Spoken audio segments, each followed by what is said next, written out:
47. Uhum. Então os justos brilharão como o sol no reino do seu Pai. Aqueles que têm ouvidos, ouça. Amém? Uhum. Glória a Deus. Agora, ainda em Mateus, vamos no capítulo 22, versículo 10.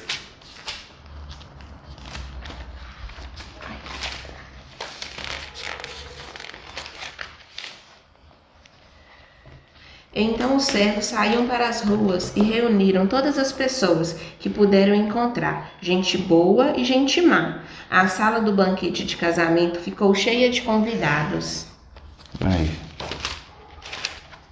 Amém? É o que a gente estava conversando agora, e esse texto fala da parábola das bodas, né? É. Ou seja, que primeiramente foi ser convidado, né? Não, Primeiramente iam ser convidados as pessoas importantes, os nobres, tudo. Só que eles não responderam a esse chamado.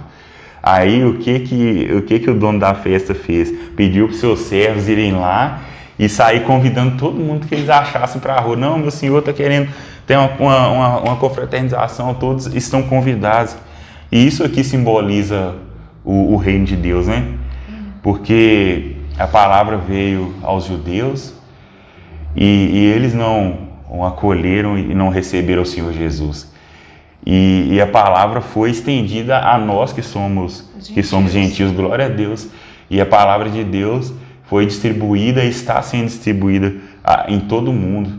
Aí, ou seja, nós somos essas pessoas, os bons, os maus. Muitas vezes a gente é bom em algumas coisas, e infelizmente a gente é mau em outras, né, amor? infelizmente. Só que aí a gente se apega na palavra de Deus que fala que é aquele que começou a boa obra, né? Todos nós estamos em obra, é fiel para cumprir até os dias do Senhor Jesus. Eu vou dar continuidade. Pode. Tá? Assim, as sinagogas e assembleias faziam-se reuniões para a instituição da lei, para o culto e ainda para o governo civil. Cumpria-se nesse local uma tríplice função. 1. Instituição das escrituras sagradas. 2.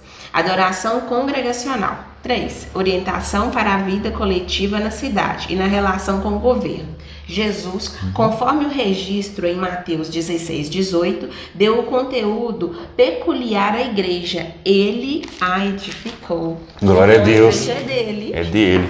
Então, tudo por ele. Só voltando um pouco na instrução nas escrituras sagradas, é o que nós estamos fazendo aqui agora. Nós temos o melhor manual de instrução que existe. Verdade. Quando você compra um eletrodoméstico, alguma coisa, não tem lá o manual dele. Nós temos o manual perfeito, que é a Bíblia. E o segundo passo é a adoração congregacional. Pegando carona nessa adoração congregacional, desde já eu queria convidar os irmãos a estar participando conosco dos cultos logo mais tarde. 17 e 19 na área 2 e na área 1. Lá na área 3 às 18 horas e aqui às 19 horas. Muito bem. E o terceiro passo é a orientação para a vida coletiva na cidade e na relação com o governo. Aí, ou seja, primeiro a gente é instruído de como ser cristão. Nós nos reunimos para adorar a Deus como igreja, como congregação. E o terceiro passo é como a gente aplica isso no dia a dia. Como a gente aplica isso no mundo? Eu fico brincando porque no serviço lá, os meninos têm algumas brincadeiras que a gente não pode participar e às vezes quando você está passando a hora, aí tem aquele respeito, vai ser hoje, agora tem que parar porque o irmão está chegando, ou seja, isso enche o coração da gente de alegria, das pessoas poder reconhecer a gente como cristão, né? Eu mudei de empresa recentemente. Eu trabalhei numa empresa muito boa, que é a Real Guindaste, mas eu tinha o sonho de ser mecânico e trabalhar como mecânico, né? E aí Deus me abriu as portas na empresa Sotrec, que é assim, uma empresa muito boa, que eu tinha o sonho de trabalhar lá, porque eu via assim, como que era bacana você poder... a gente quer... Isso no geral, né? Mas isso é mais uma coisa de menino. Que é você, quando tinha que carrinho lá, ou um controle, alguma coisa, você queria desmontar para você saber como que funciona. Só que lá em casa, né, só a menina Thaís também é a mesma coisa. Lá ela tem mania de querer abrir tudo, só que geralmente ela abre e não consegue fechar, não. Ela vai gritar, amor, vem cá me ajudar. Então tá sobrando um parafuso, uma coisa ou outra. E assim a gente tem o hábito de fazer o DSS, que é um diálogo sobre segurança. E ou seja, antes da gente encerrar o DSS, sempre tem uma oração. E assim, glória a Deus, a gente tem a oportunidade de orar. A gente faz uma oração lá e depois ora o Pai Nosso, que é uma oração assim, universal, né? E assim eu vejo que é a palavra de Deus sendo aplicada no nosso dia a dia. Amém. E compreendendo a natureza da igreja. A natureza da igreja é um dos assuntos de maior relevância da eclesiologia. A teologia da igreja, mesmo sendo uma temática importantíssima, é um tema ainda pouco e mal compreendido. Diante disso, uma reflexão teológica séria e madura se faz necessária, o que deve ser feito à luz das Escrituras, especialmente no Novo Testamento.